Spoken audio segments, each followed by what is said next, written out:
back to another episode of Earth Mother Recaps.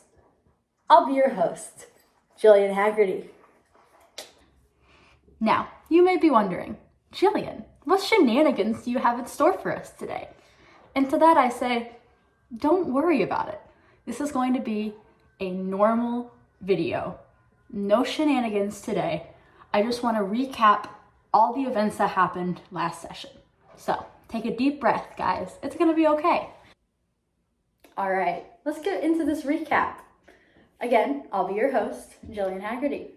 So, our sessions began with the Shadow Hunters waking up in the Obsidian Spire. Now, sorry, what? Sorry, what? Oh my god, of course, yeah. No, I'm so sorry. Yes, of course, yeah. I'm so sorry. I have to go. I'm sorry. I need to find someone else to do the recap. I'm so sorry. I have to go. I have to go.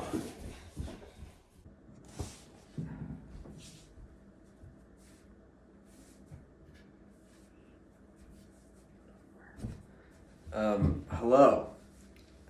I was just given a script. I don't know where Jillian Haggerty went, but she had some matters to attend to, so I will be her replacement. My name is Gavin Haggerty. I am her younger brother. Sia, the soul-infused automaton, says it has been a long time since she has seen anyone and reveals that she is a magic user. Calypso and Ren investigate Sia's workshop while the rest of the gang distracts her.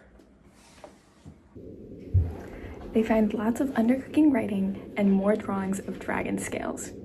Sia's pet automaton is named Evandris. It's made up of melted coins stolen from the spire. Suki casts suggestion to get Evandris to leave and convince Sia to let us take the orb. In exchange for the orb, they need to give things to Sia in exchange. Cassius should give up his teddy bear that he stole from Calypso's house, and Honora her embroidery kit. Suki gives up her flute, and Ren gives up her mom's ring. Sia gives the Shadow Hunters the orb of pure sunlight, and they are free to leave. To get past the confessional booth and the automaton inside of it, Honora must reveal a secret. She reveals she left behind a friend who was like a brother when she faked her death.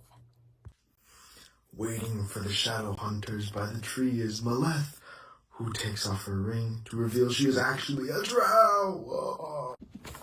Okay, hi everyone. Hi Riley. Scion Zion, head of intelligence of the Crimson Veil, walks in. He calls Honora Anali Damaris and says she is property of the Crimson Veil. Cassius proceeds to grapple Honora, and the rest of the crew begins to attack her. Honora has an accent change. Also, it is revealed that the gang has been by doppelgangers. Cyan, Maleth, and the doppelgangers take Honora to the catacombs of Oseron, where the Crimson Veil is. Honora wakes up in a lavish bedroom. Her holy symbol has been taken from her, and she wears magic-suppressing manacles.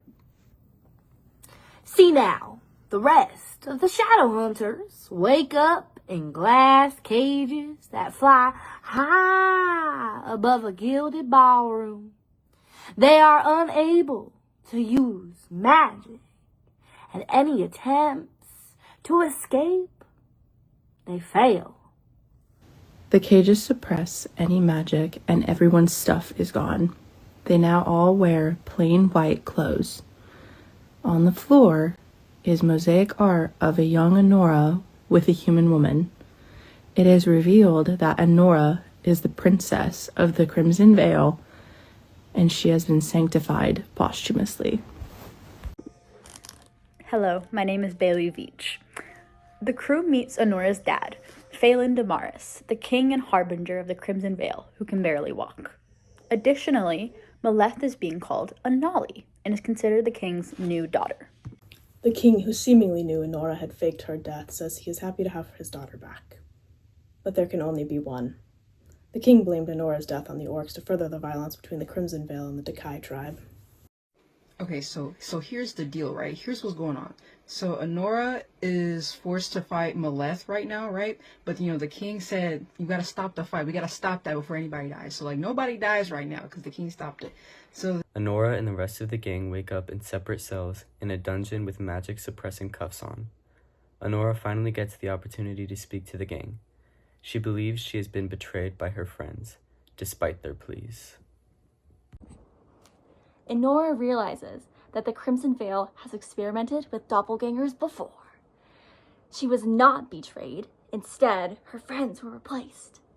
Honora begins to tell the gang her sordid tale of growing up in the Crimson Veil as an assassin. Her mom, Mallory Hadril, a priestess of Daenerys, fell in love with the king, but was abused and eventually killed by him. Honora is covered in scars, and she has a red blood splatter tattoo going from her hip to her heart. She faked her death 2 years ago and ran away to become a priestess of Daenerys and repent. On her arm reads Veiled in Vain, which is the brand Daenerys gave her. Honora tells the gang that they will most likely be tortured and killed by the Crimson Veil, and that there is no hope for escape. In the Nine-Fingered Ale House, Yater hasn't heard from Ren in 3 days and is growing worried. Kaleo tries to send a message to Ren, but it fails. The Kairos crew, Yatora's crew of orcs, talks to Iza, a member of Calypso's syndicate. Iza reveals that the Shadowhunters are on a mission for the Earth Mother, and that she hasn't seen or heard from them for a few days.